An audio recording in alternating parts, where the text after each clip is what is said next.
அஸ்ஸலாமு அலைக்கும். இன்றைக்கி எங்கள் வீட்டு ஸ்பெஷல் மட்டன் தலைக்கறி குழம்பு எப்படி செய்கிறதுன்னு வாங்க பார்க்கலாம். குக்கரில் நல்லெண்ணெய் சேர்த்தாச்சு. 2-3 சின்ன வெங்காயம் கருவேப்பிலை முதல்ல போட்டுடலாம். ஒரு மட்டன் தலைக்கறியை நல்லா க்ளீன் பண்ணி எடுத்து வச்சுருந்தோம். இது கூட 30 சின்ன வெங்காயம், 4 தக்காளி, மல்லி, புதினா எல்லாத்தையும் ஒன்று சேர முதல்ல போட்டுருங்க. தேவையான அளவு கல்லுப்பு, 1 டேபிள் ஸ்பூன் மிளகாய்த்தூள், 2 டேபிள் ஸ்பூன் குழம்புத்தூள், உங்கள் வீட்டில் என்ன குழம்புத்தூள் யூஸ் பண்ணுவீங்களோ அதை சேர்த்துடலாம். 3/4 டீஸ்பூன் மிளகுத்தூள், 3 டேபிள் ஸ்பூன் இஞ்சி பூண்டு பேஸ்ட்டு.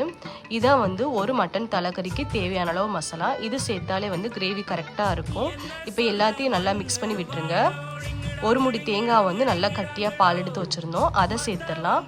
இப்போ உப்பு உரப்பு எல்லாமே கரெக்டாக இருக்குன்னு செக் பண்ணிவிட்டு ஒரு 6 விசில் வச்சோம். தலைக்கறி வேகிறத பொறுத்து விசில் வச்சுருங்க. கிரேவி சூப்பராக ரெடி ஆயிடுச்சு. கறியும் நல்லா வெந்துருச்சு. இன்றைக்கி எங்கள் வீட்டில் மட்டன் தலைக்கறியும் 65 வச்சு வச்சுருக்கோம். எப்படி இருக்குன்னு கண்டிப்பாக சொல்லுங்கள் செஞ்சு பார்த்துட்டு. அஸ்ஸலாமு அலைக்கும்.